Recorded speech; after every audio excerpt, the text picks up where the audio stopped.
In. We want to get started. I'm Rick Ghinelli. I'm the Director of Music Administration Outreach for Summer Division of Education. And I'm really delighted that we have a special guest who is very well connected to the Music Administration Collaborative, Mr. Gary Markham.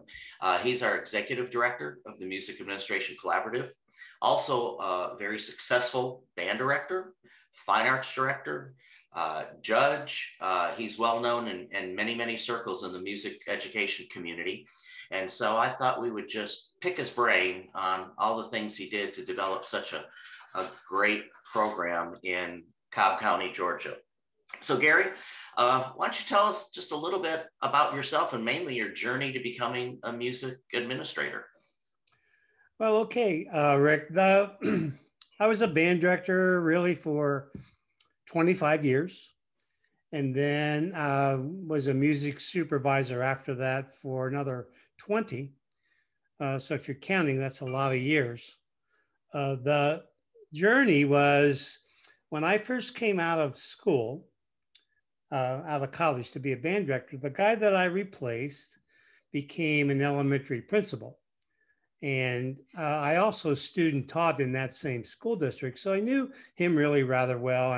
And he had a good friend who was the high school principal of the same school district. And so we would meet really every day, every school day. After school, we would have coffee at this local place or at one of their homes really close to the school. And so I got to know them really well, and we chatted a lot about school stuff. And so when the opportunity arose for me to become an administrator, I really didn't think much about it. I knew the directors at the time wanted me to come, and so I just did it.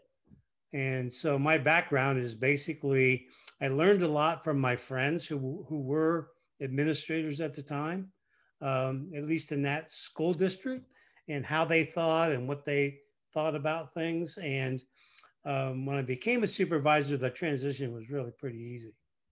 Yeah, there's usually two paths, right? Either you come right from a music classroom, or sometimes you're campus administrator and you move into that, and each has their own pros and cons. What was your biggest challenge going from directly from a classroom teacher to being a supervisor of the people that you probably worked hand in hand with?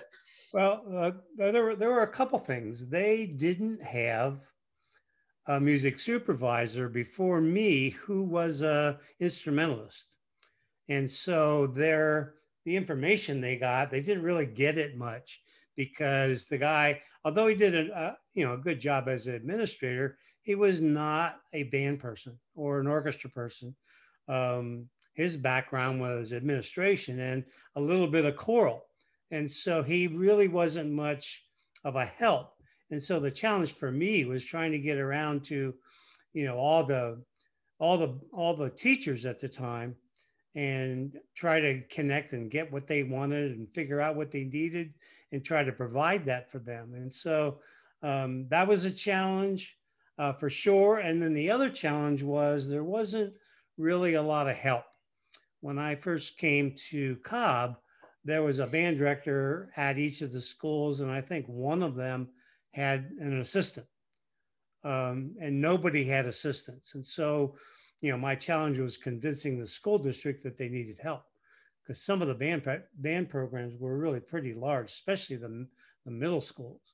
And so to get permission to hire and all of that was a pretty big challenge to get that through the school system. And although I think I was new enough that they believed in me enough to grant that. And so, my first secondary challenge was to find people. Where am I going to find a lot of band directors, especially ones that can help, and orchestra teachers, because there wasn't even really much of an orchestra program at all at the time. I think there was one school that had an orchestra.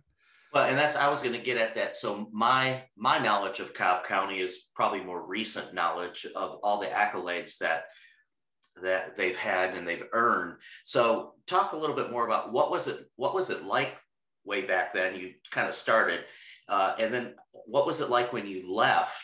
And talk about that transformation from what it was and what it ended up being. Well, I think the key to it all was um, I instituted monthly meetings for the high school directors by themselves, for the middle school directors by themselves, for the orchestra teachers, same way by themselves. And from those meetings, I could get a lot of information and provide as much help as I can from that vantage point. But I got a lot of insight into their needs. And for the most part, their needs was, please help me, I'm drowning. Middle school bands were, somewhere in the 300 and 400 range with one director. And that's almost impossible, Right. especially when you don't start until sixth grade, which is the first grade of middle school. And so, once I got permission to do all that, the next challenge was finding the people. And so I spent most of my first couple years trying to fill out assistance for help for the bands, and at the same time trying to find enough orchestra teachers, because one of my goals was to put an orchestra in every school.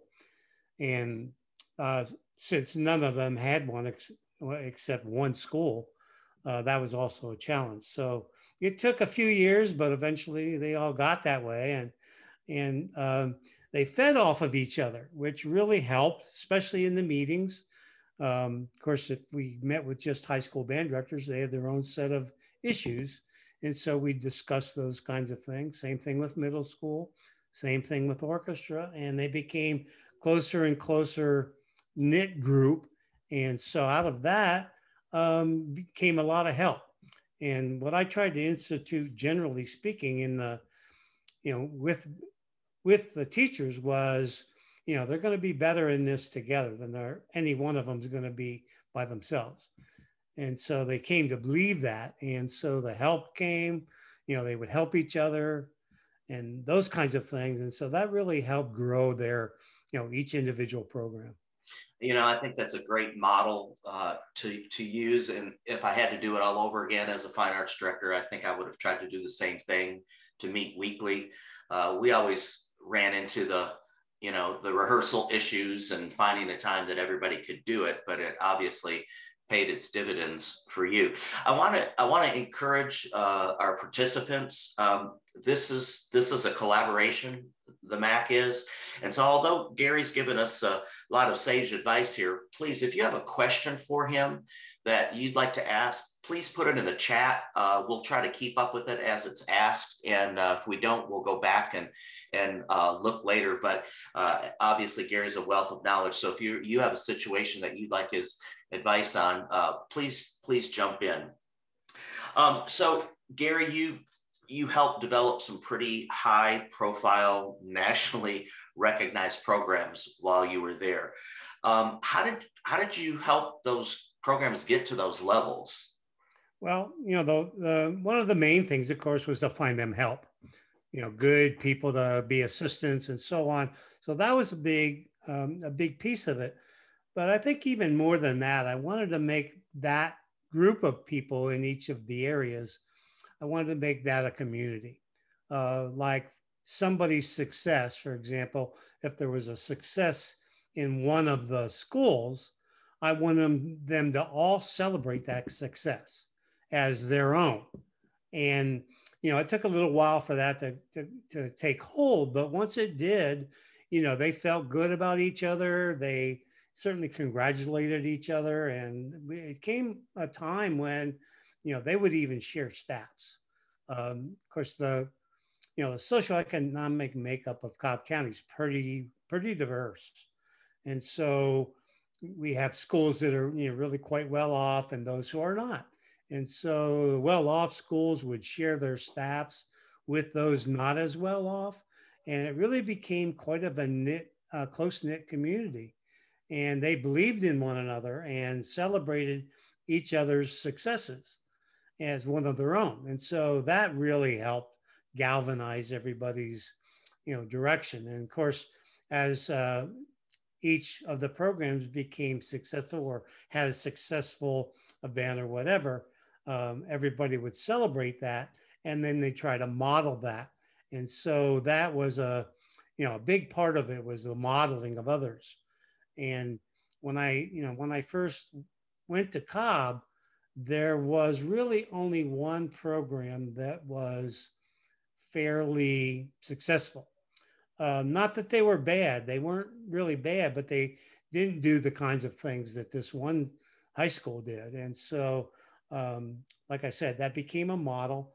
And after a while, um, many of them were, they would celebrate each other, share their staffs, and everybody got better.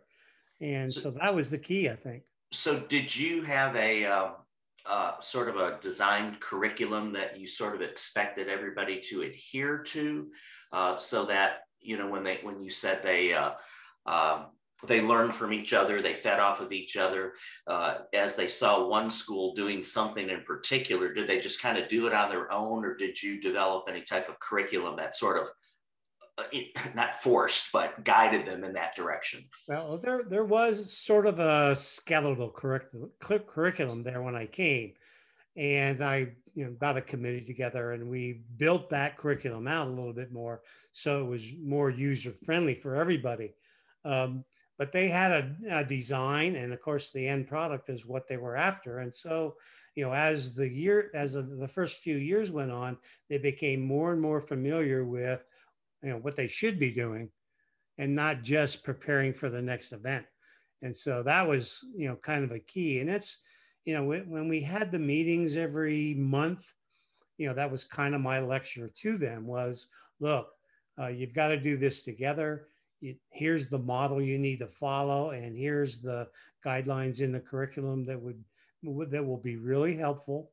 And once they bought into all that, and they bought in mostly because many of them helped develop it. And so that became kind of like I said, that became the model for everybody to follow. And it was really pretty successful. Well, and again, going back to what I said earlier about what a great model to have to meet with them, you were there to reinforce it every week or every month when you met with them. It wasn't like you told them at the beginning of the year, then you never checked back with them. So it sounded like it was a really Yeah, my attitude about all of it was I felt I needed to be in the schools. I needed to be with the teachers as much as I possibly can. And when it started out, there were, I think, 12 high schools or 11 when I started, and another maybe 16 middle schools. Well, the county was under tremendous growth at the time. And so we were building schools, and so there was constant hiring and so on. And so that was the other challenge was designing a building or designing a fine arts center. And fortunately, I was close enough with the person who was in charge of the design that he asked me about it. And, when I put together something for him, and of course, I had input from teachers and so on to really gather the kind of information that they needed to build their fine arts wings to all their schools. And in the end, we built a fine arts wing on every existing school and made that same model for all the new schools. And so the high schools went from 11 to 18 in the years I was there. And the middle schools went, I think, from maybe 14, I think it was, to 25. And so it grew really rapidly and exponentially. And so they were so grateful to get facilities and all of that, whatever I said would be, not necessarily gospel, but they would certainly listen. right. And so that guidance, I think, was really, really very helpful for the teachers. Well, and Tony White, our good friend in LA. Hi, Tony. Thanks for joining us. He says, were you in charge of hiring and firing secondary music teachers? And did you oversee the other art forms as well? I know you mentioned building fine arts wings. So you just did instrumental music, isn't that right? I had a colleague that did choral and elementary music.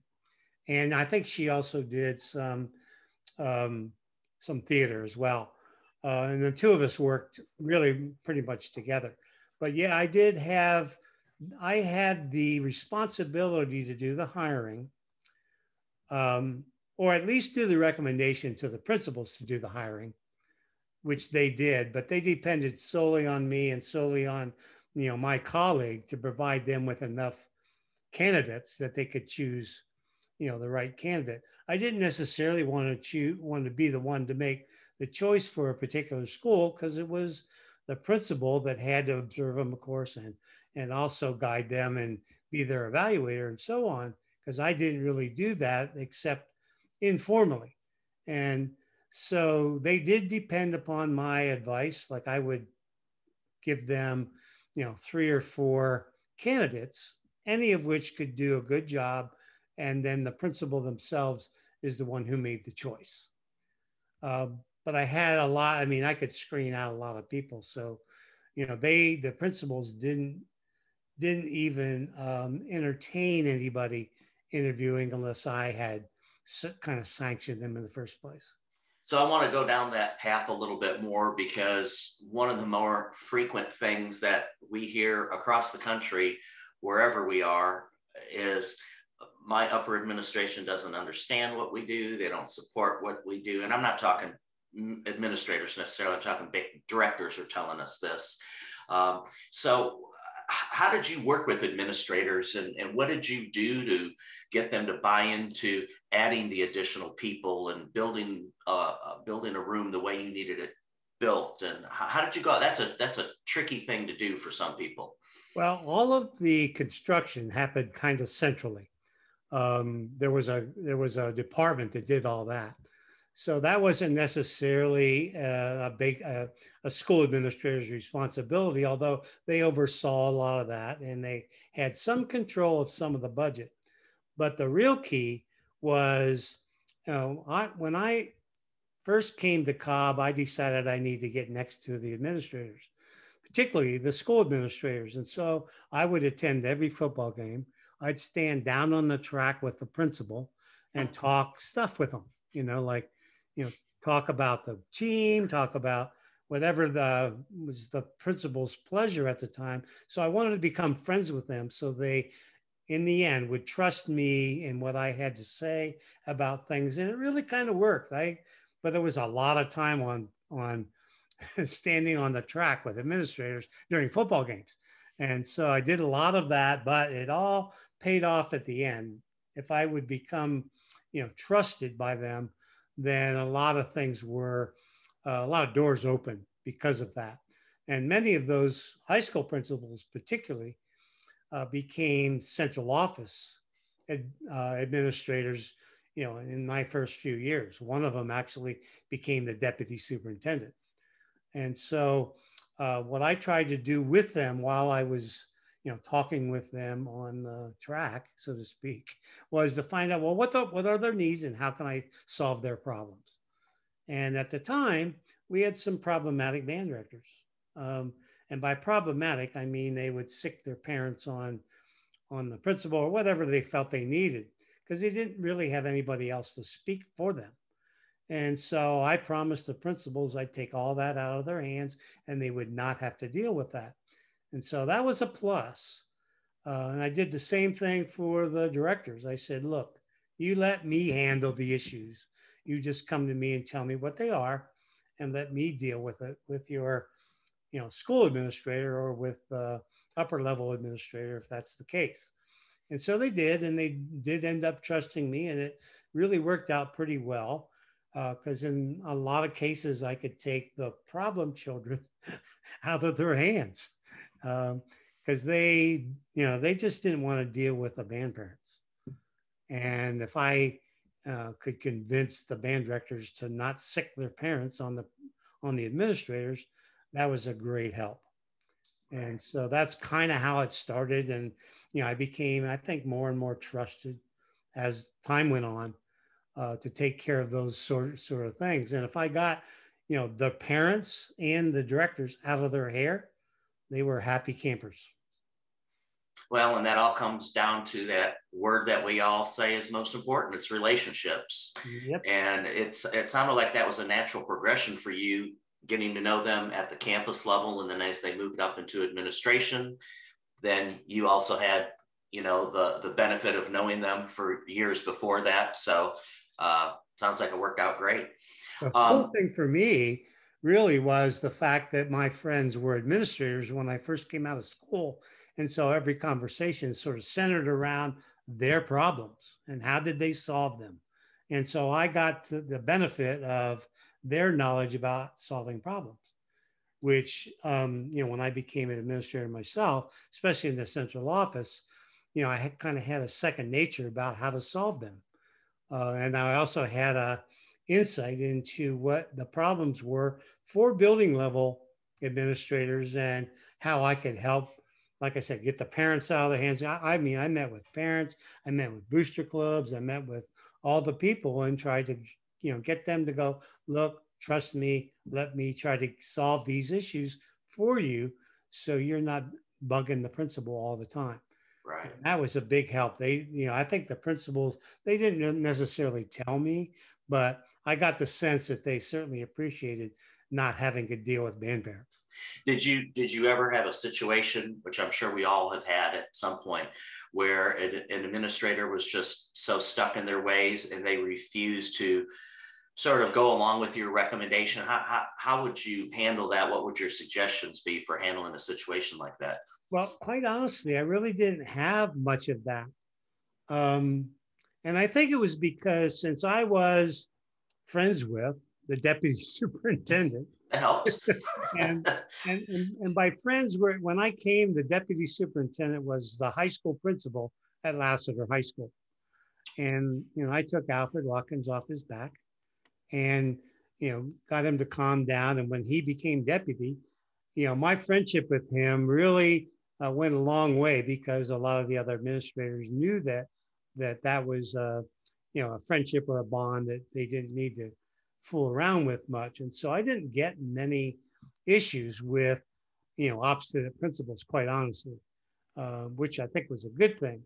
But the best part of it was the fact that, they were, in the end, they ended up trusting me and what I recommended. And my insight behind what their problems were, I think was helpful. Sure. Well, and especially if you were finding these great teachers to be on their campus and make them look good, that helped too. So as your district was obviously growing very quickly and ended up being a very large district, where did you go to find all your quality teachers? What was your method to fill all these positions? Well, I was always recruiting. In other words, everywhere I went, and I purposefully went to, many different conventions, the state convention, obviously, but also Midwest and many others. I would watch the programs of the teachers that were there and talk to many of the other, band directors or orchestra teachers that were in attendance to get a sense of their, their expertise and so on. And so I was always recruiting. Everywhere I went, almost every day, I was trying to find good teachers. And so I kept that up through my entire career. And so when I found somebody, I would just personally talk with them and explain, what Cobb was all about. And, would they be interested in coming there? And I also befriended many of the university people around not only just the state, but around, the area, so that they would be comfortable recommending new young teachers that are coming out. And because many of the assistants that I hired were right out of school, I preferred to have that simply because I wanted the head teacher in that school to be the one to mold them into what they need to do as far as an assistant is concerned. And of course, the band directors and the orchestra teachers were really quite good already. And so their training aspect of the youngsters that came on was really extraordinary. And so the passion that they would have for not only for the programs, but for people and parents and why programs should be what they should be was really important. And so they followed that expertise of the teachers in place, plus the information I would provide as well. And so, it worked out. Sure. So kind of a two-part question. So once you got these really great teachers, they're being molded by their mentors, everything's going well. How did you get them to stay where they were? And the kind of a tag team question on that is, what kind of professional development opportunities did you provide for your teachers that they felt compelled to stay and learn in that situation? Well, the first thing that I wanted to kind of inspire in everybody was that we had kind of a three-tier system of teachers once we got into hiring enough assistants and all that. And it was, you had the head directors, obviously. And then you had the person who was number two in charge. And those around the school system were those next in line to take over. Whether there was a retirement or somebody left to get a college job or whatever they did. And then the next level down were those brand new teachers. And so and I explained that's exactly what my goal was, to create this tiered arrangement so that everybody had a kind of a knowledge of their place in the system and where they were going and how they could get there. So there was confidence that the number twos would have a place somewhere as a number one in the school system somewhere. Okay. And the younger ones would know that they could move up in stature as well. And so that kind of kept them there because of that. And the programs were pretty good. So that was the other thing that kept them in place, was the fact that they knew the programs were really quite good. And if they stayed long enough, they'd be in charge somewhere. How about professional development? We always get asked, administrators are always looking for new ideas to do with their directors as far as professional development. What did you do? I think there were a couple very successful ones that I had. One of them was, and actually it came out of Texas, a friend of mine who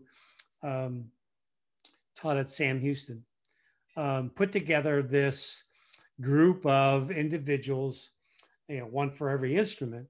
And we brought them in for an entire day, a couple times during the year, where they would teach band directors how to teach that instrument from the podium. What do you listen for? What do you tell them to correct? And some really fine teachers he brought in place twice a year. And I think I did that, maybe for 3 years. And that was an extremely successful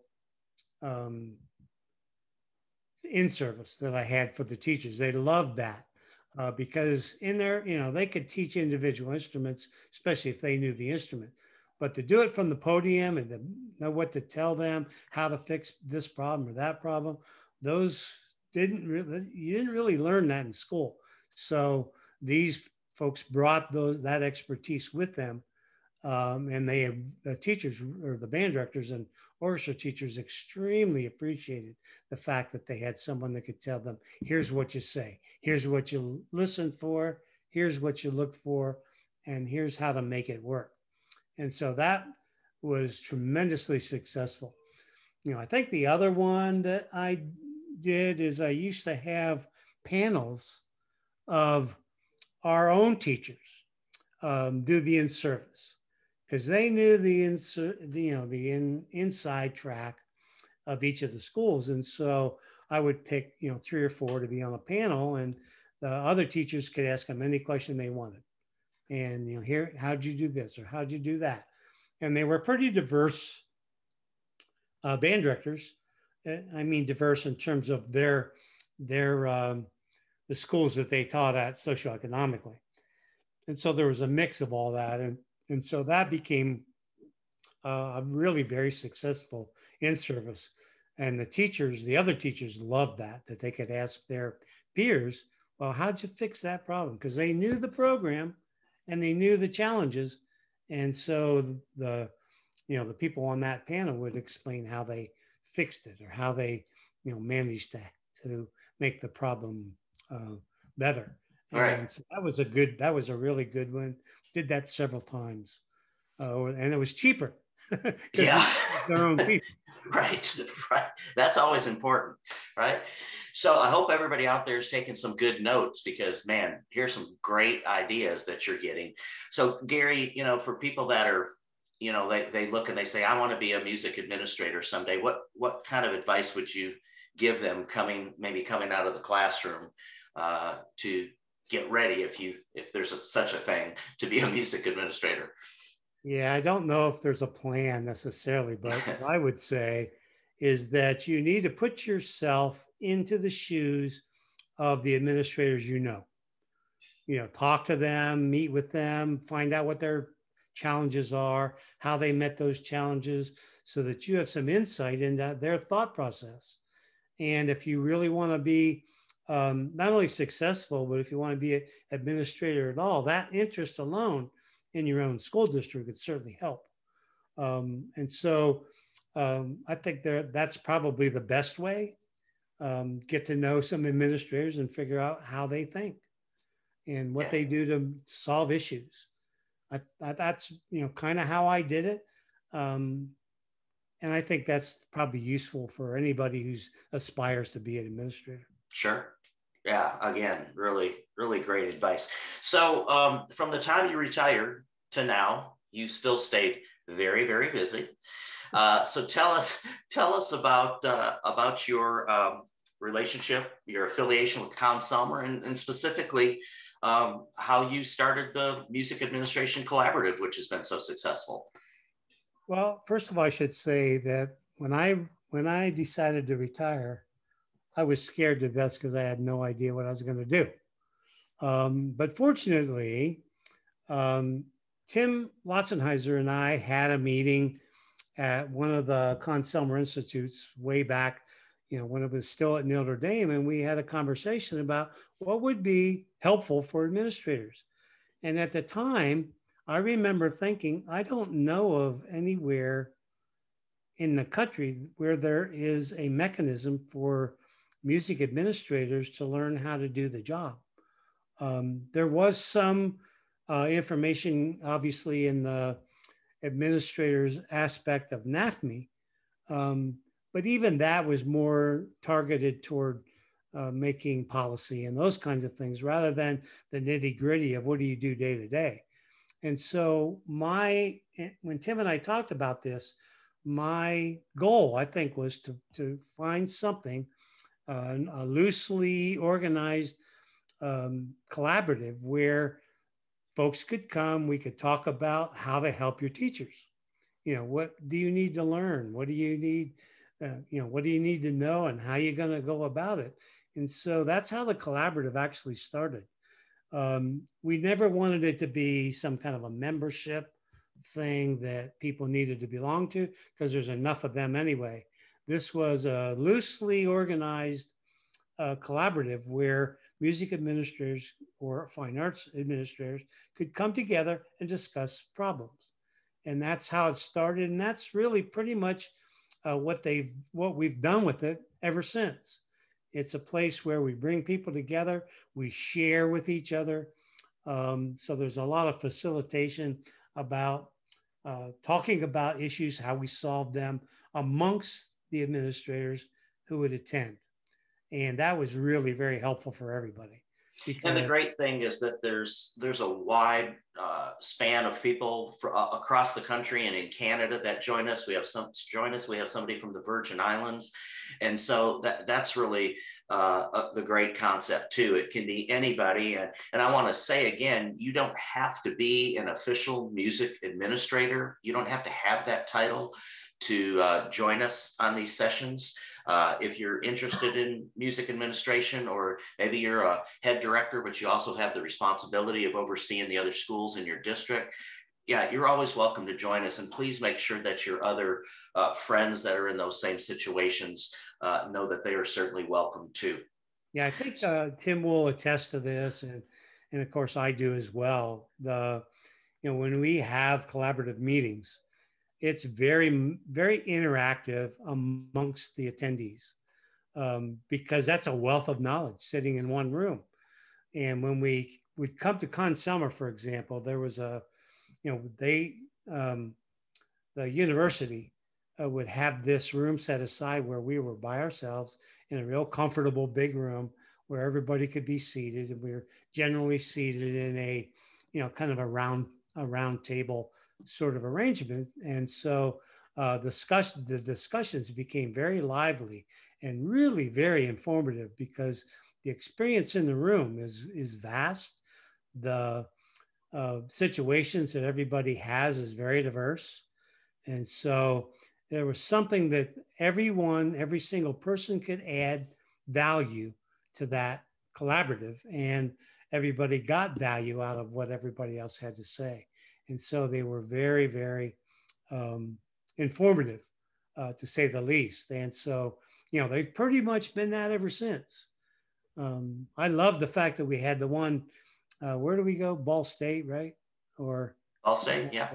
What was the name of that university? I can't remember, but they had an administrative building, and it was at the top, the top floor of that building where we actually would meet. And it was so comfortable and isolated, and we weren't bothered by anybody. And so everything that was said in that room stayed in that room, and the collaboration itself. And that's how the name came about, because I don't think we even had a name when we started. But it became a collaboration, and so the name stuck, and that's what we've been doing ever since. Oh, you were referring to, yeah, Ron, you just helped us, Bethel. Oh yeah, yeah. I guess I was thinking that you were thinking about something else. Yeah, Bethel. Yeah, how could we forget? Bethel College, they had a administrative building, which is where we would meet, and we were the only ones. I think we might not have been the only ones in the building, but on the top floor they had this room that was pretty large and very comfy, and it was, I think, where the board members from the college met there. And so that we used that as our home base. And so anyway, it was very comfortable. The directors or the music administrators that in attendance were very easy to share what they knew, ask questions of others, that kind of a thing. And it was a great experience for, the 3 or 4 days that we spent there. And hopefully we'll all be back in that room next year. Yeah, I hope so. That would be nice. Yeah. So, Gary, you're probably one of the most sought after clinicians of anybody, going all over the country, everything from marching band to concert band.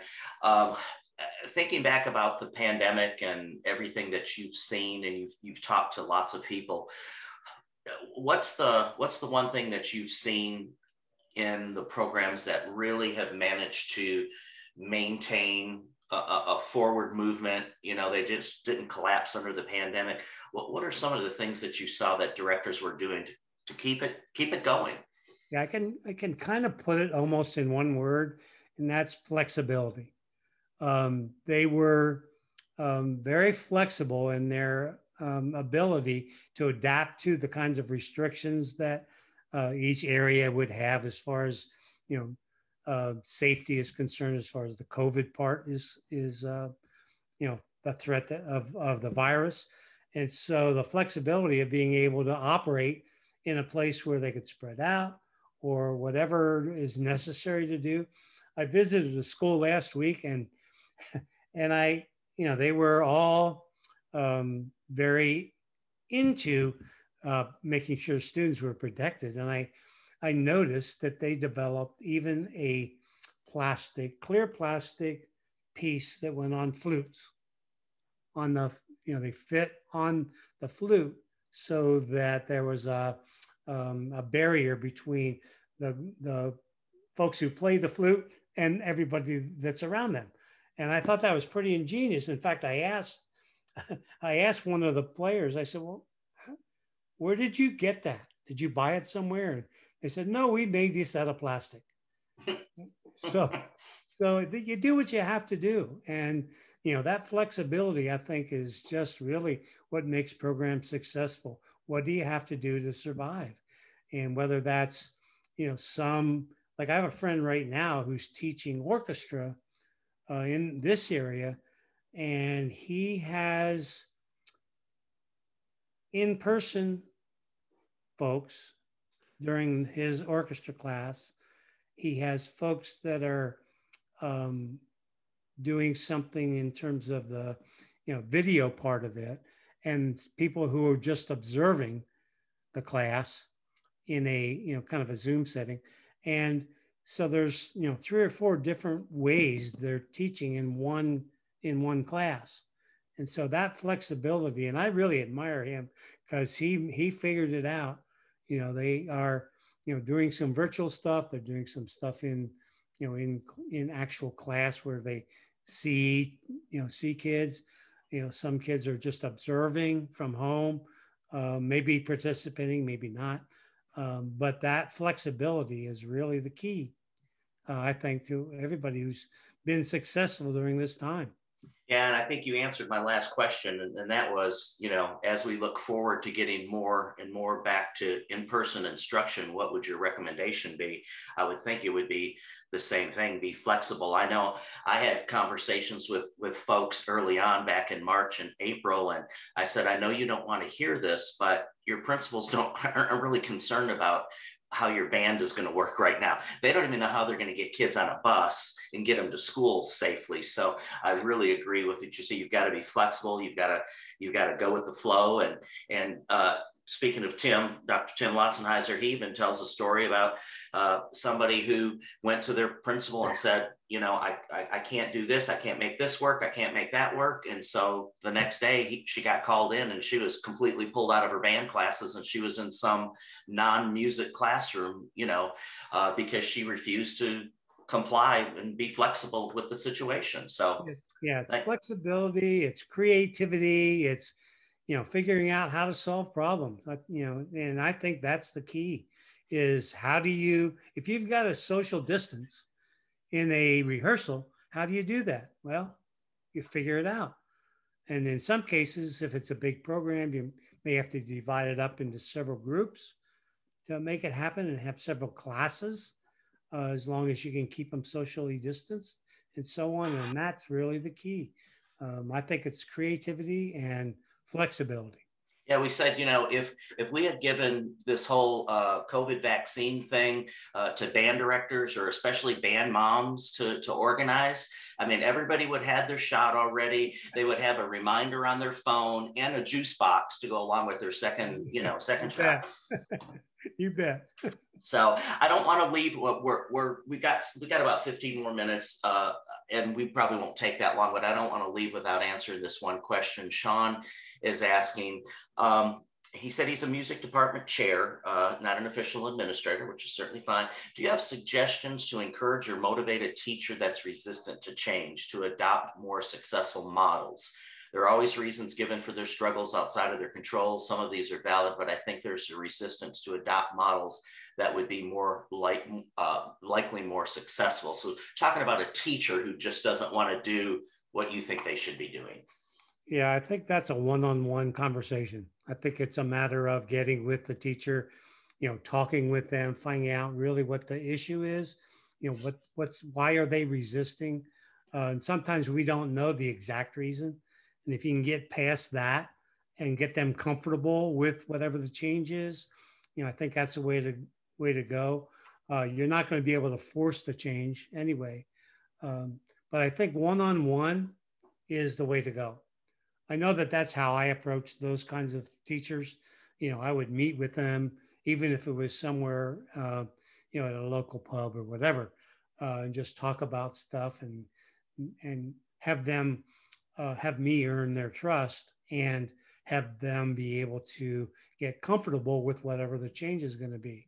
And I think typically they made the change happen. Sometimes it took longer than I would have liked, but at least it happened. So I think one-on-one is the way to go. Okay, thanks. Gary, you've been a treasure trove of information today. And again, I hope everybody took some notes and picked up. We always want to pick up something, right? And like Gary said, this whole concept is don't reinvent the wheel. If somebody's already been through this, let's share with each other. If it happened in New Jersey or California or Michigan or wherever, please join us and share. And we want to continue to encourage your participation and sharing your thoughts about your programs. I want to bring on Erin Cole Steele. Erin, if you'll join us. Erin is our Director of Educational Programs. She is Miss Consummer Institute, who has been working night and day 24/7 putting all this together. We want to share a little information for you about that, because we will have an entire day of music administration collaborative activities at the Consummer Institute. But before we do that, I want to make another little connection, because Erin Cole Steele just happened to be a band director in Cobb County when Gary Markham was the fine arts or the instrumental music supervisor. It's even more than that, Rick. When she was a baby in Pennsylvania, I was good friends with her father. Oh boy! I saw her as a little baby, you know, probably 2 or 3 years old. Oh, well. Okay. Well, we go way back. She way back. She has specifically told me that Gary Markham is one of the reasons that she was so successful at Tapp Middle School, and you were there for what, 22 years? So, Erin, I want to flip the pages here a little bit and flip the view and say, what was it that you experienced in Cobb County that kept you there for 22 years? What qualities, characteristics did Gary have that made you think this is a really good place to be?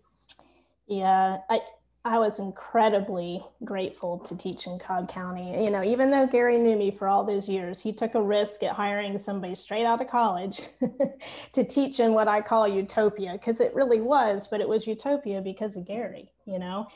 In Cobb County, the community, the school board, the superintendent valued music education as part of a, you know, well-rounded curriculum for kids. So that was Gary, and he talked about relationship building, but it's true because I went through a lot of principals when I taught at Tapp, but I will say that every principal in that county knew Gary, you know, and it didn't matter who it was. They're like, oh yeah, we know Gary. He goes to all of our principal meetings. And I have a feeling, and you can correct me if I'm wrong, but you weren't required to go to all those principal meetings. You just went to make those connections for us. Yeah, exactly.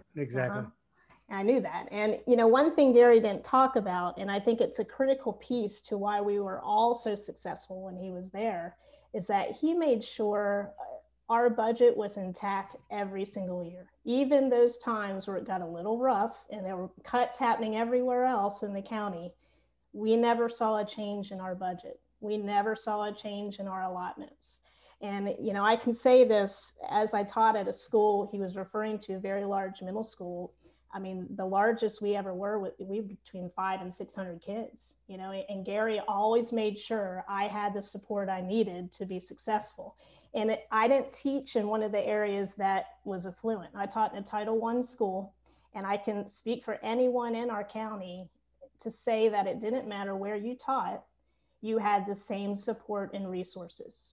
You know, if you taught at Lassiter High School, or you taught at McEachern High School, or you taught Tapp Middle School or Mabry Middle School, it didn't matter. We always had what we needed to be successful. And a couple of things came to mind when Gary was talking today. It was nice to kind of reminisce and go through that with you. But, you know, I remember this, Gary, vividly. When I called you early on when I first started at Tapp, and I said, I really want to get these students step up instruments, because, you know, these kids go into 8th grade, they're still playing on these terrible instruments. And I want to come up with a 3-year plan to do this. So he helped me budget wise to make that a reality. And right when we found out we were playing at Midwest, I called Gary and I said, Gary, we almost have all of our step up instruments. All I need are trombones. He goes, how many you need? I'll buy them for you. So, you know, I had the entire band outfitted in step-up instruments by the time we played at Midwest. So, you know, anything we needed, we always just picked up the phone. But, you know, he touched on, too, just the sense of family within all the directors in the county, and that is true. I mean, every month we had our meetings, and it was the best time. The meeting would be over, and we'd all hang out for another hour afterwards. But, you know, if somebody were playing at a convention or doing anything, we always would jump in there, all hands on deck, to do sectionals, to get that group ready. I think about when we did find out we were playing at Midwest, Alfred Watkins called me that night. He said, "Congratulations, Little E." He always called me Little E. And he goes, "I want you to come over to my house. You and your 2 assistants come over. We're going to sit down, go to my basement. I'm going to take you through everything you need to do to get ready for this." And I'm like, "Yes, please."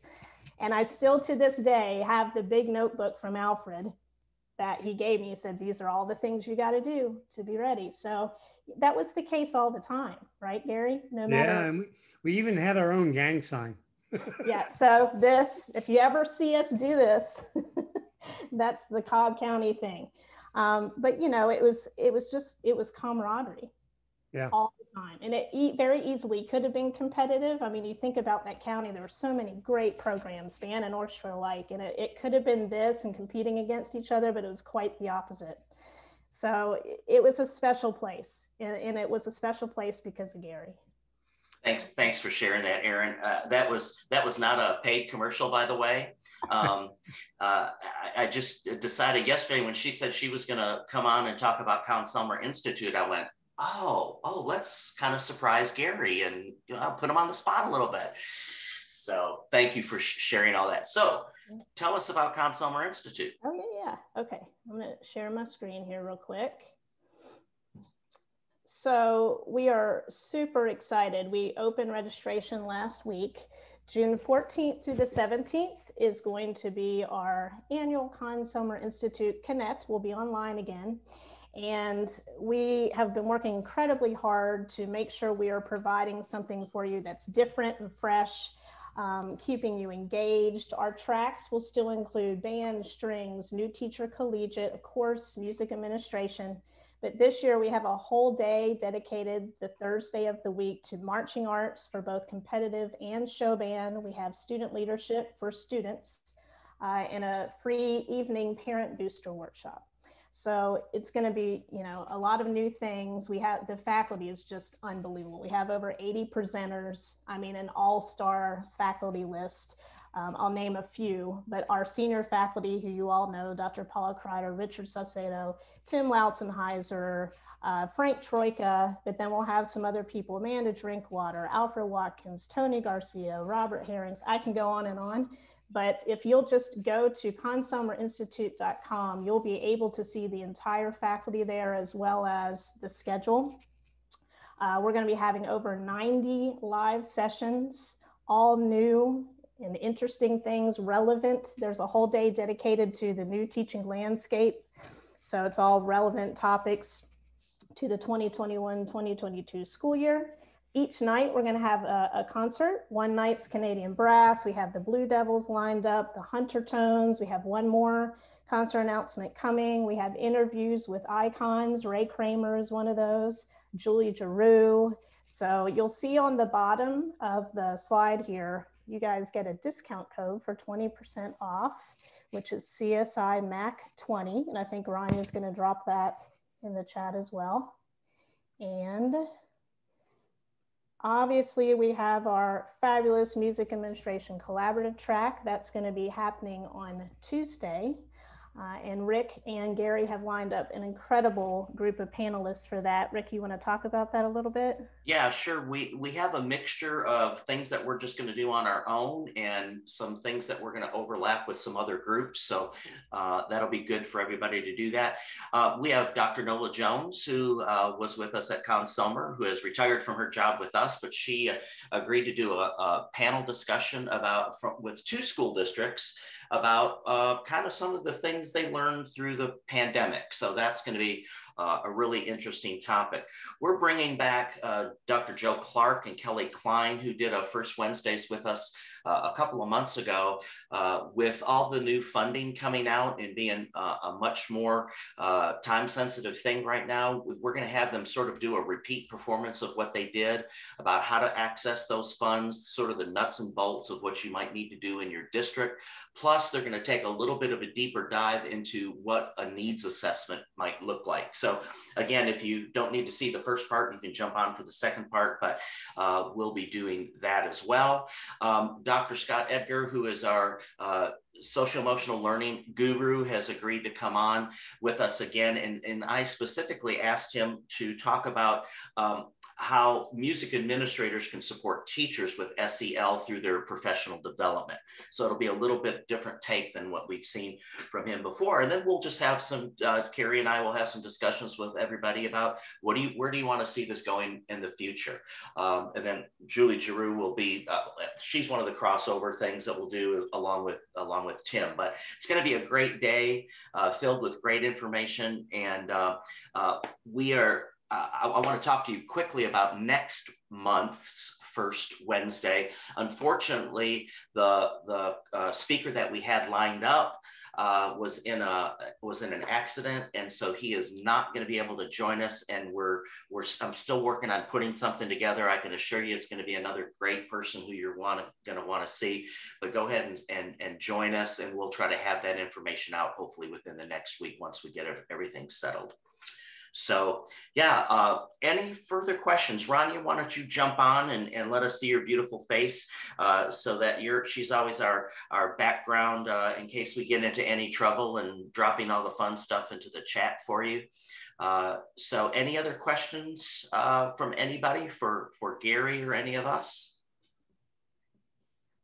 If not, this will or is being recorded. And go to our Facebook page, Music Administration Collaborative on Facebook. If you haven't joined, please do. Spread that word.